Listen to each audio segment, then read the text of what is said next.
I was looking at Daniel Jeremiah. I always loved Daniel Jeremiah's mock drafts because, him being a former NFL scout and having connections and the great work that he does on the NFL Network. Yeah. I'm always interested because I think he does his own work, but I think he talks to people. So I'm always fascinated by where he has players going in these mock drafts. But I want to run something by you real quick, if I could, because I'll get to this pick and I'm going to ask you a question if you're willing to do this. Okay.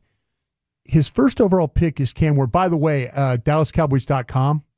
We have the draft show tomorrow. We're doing a mock draft, like on air, like a live mock. A live mock, yeah. So we've all everybody's got their teams. Everybody's got their teams divided up, and you guys negotiate trades and whatnot. Trade knots. I have the first overall pick, so you're thinking I need to take Cam Ward, right? I think you just need to take that guy. Take that guy. You don't want me to trade back to 3 and think about something different here? Maybe, if you already had your quarterback, I'd say go for or something like that. I would say you have to do that if you already got your quarterback, but you don't.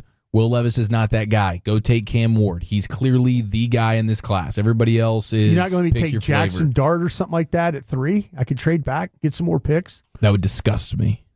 It would cost you the credibility you've built over a 30-year carear, Brian. So I'm going to pick Cam Ward. All it takes is one slip up. Yeah, just put in the call now. Let them know. Hey, Titans are off the clock. I know that Wooly Bully is listening right now, and if he wants to, he's holding the 3rd pick with the Giants.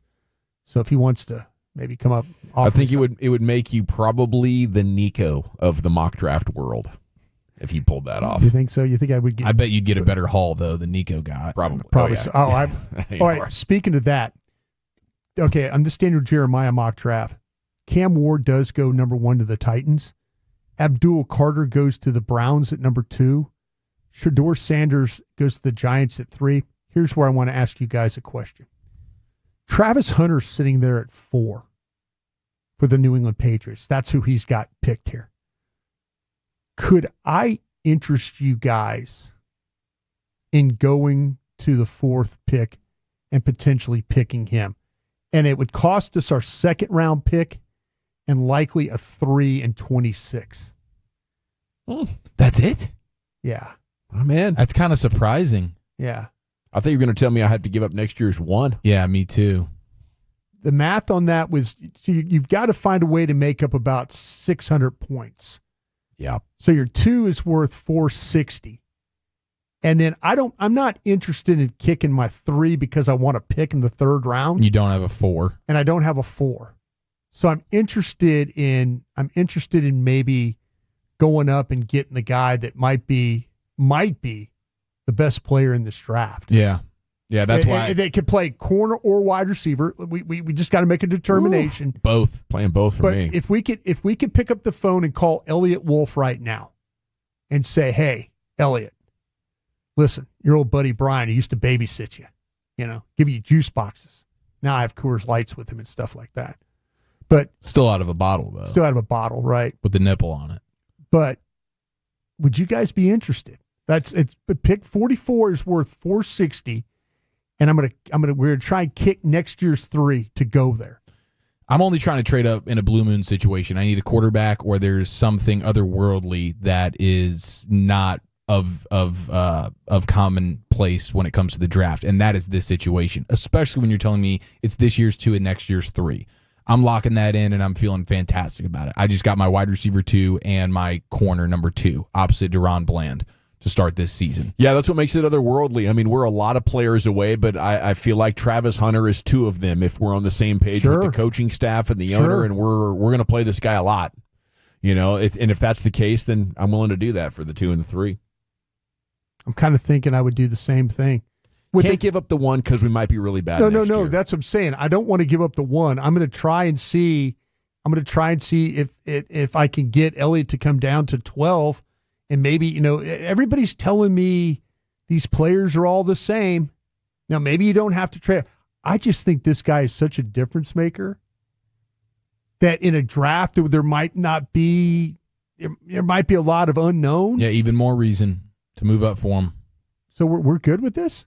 Yeah, 100%. What do people say on the text? Everybody Absolutely yes. Hell yeah, Brian. Bleep yeah, Brian. I love this, Brian. Good S, Brian. Okay. So people are willing to go if we have to go. 302 says Jerry would let him play both wide receiver and corner. 92, I wouldn't mind doing that, but the front office would have to do more than what they have in free agency with giving up another pick for this year. See, I think you don't you kind of take care of two things with one player? I'm looking at this as a two birds, one stone, Broaddus. Even though elite. To me, that's where I'm to the point where if I'm going to do something bold here, and maybe we're not, we're the third best team in the division right now. Let's be honest, aren't we? Mm-hmm. We're the third best team. Yeah. But does this get us started going the right direction? Kind of helping our quarterback. It checks off. Checks off all the boxes. All right.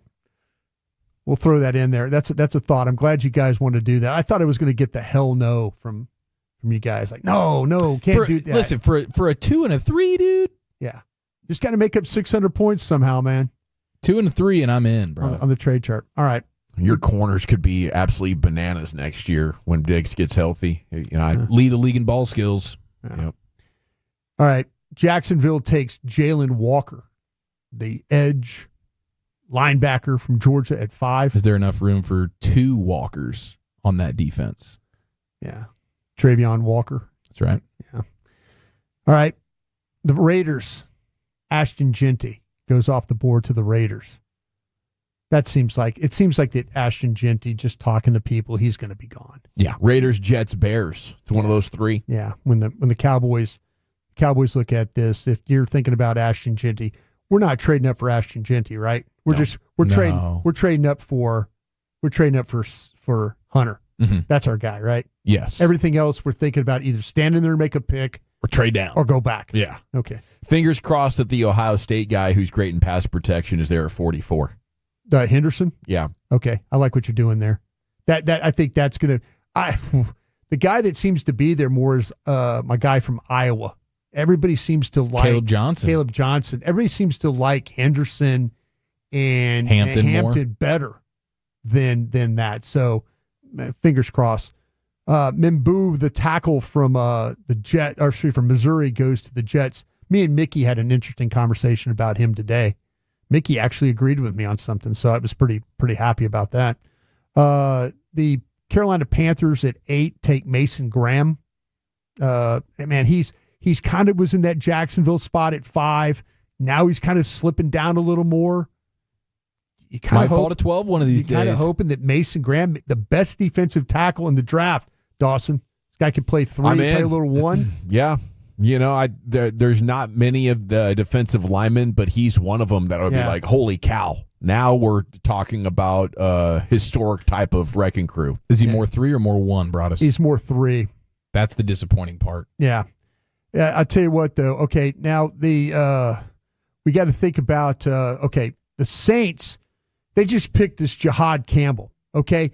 And there's talk, and I'm trying to ask some people about this, but I'm asking my trainer for supposedly he had a labrum tear that he had repaired after the combine. I saw that report today as well. Okay, I'm asking this, but there's he's also dealing with an arthritic knee.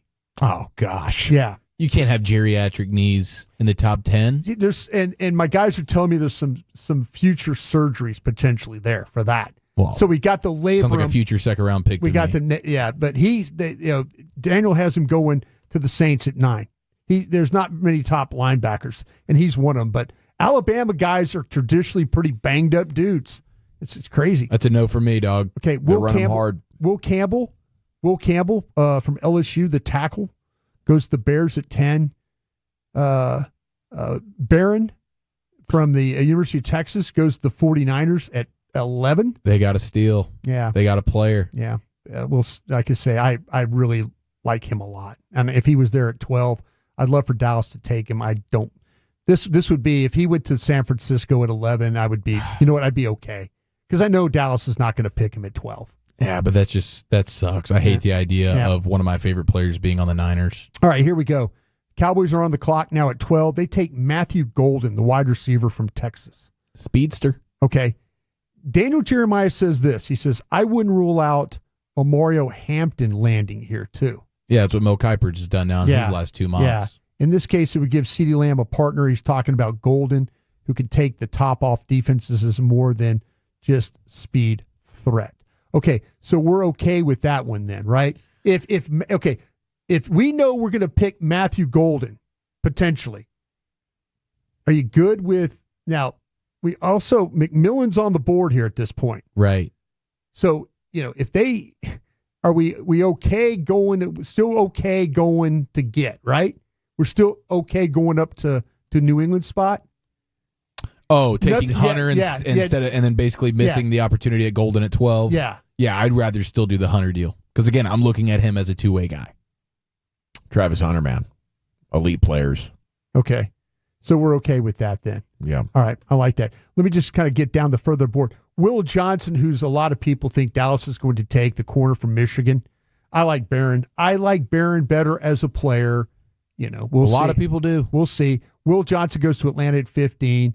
Another guy that the Cowboys have kind of been on, we're going to go down the board here. Mario Hampton in this draft goes to the Broncos at 20. You got to watch the Broncos potentially trading up. McMillan goes to the Chargers at 22 on Daniel Jeremiah's mock draft. He continues to slide. I think he had him at Tampa before at 19, so he's continually having McMillan slide in these last 2 mock drafts. That'd be great for the Chargers and Herbert. Yeah, absolutely. And let me finish up the final one. Mykel Williams, the edge from Georgia. Detroit Lions picking him at 28 is where he ends up. And then one of the final picks in this draft, my favorite tackle, Josh Simmons, the big tackle from Ohio State, goes to Kansas City at 31. Man, wow. I can't believe that he fell that far. That would be such a win for them. That would be a huge win. The Texans have to take him. Yeah. If you're the Texans, you got to take that guy. You have to. You have to. But he ends up, I think the best tackle in the draft ends up with Kansas City at 31. So we've kind of talked about we'll go forward if, in fact, we'd go to 4 if we're interested. If not, we're going to stand there, and I think you're going to get a nice wide receiver in Golden if that's the case.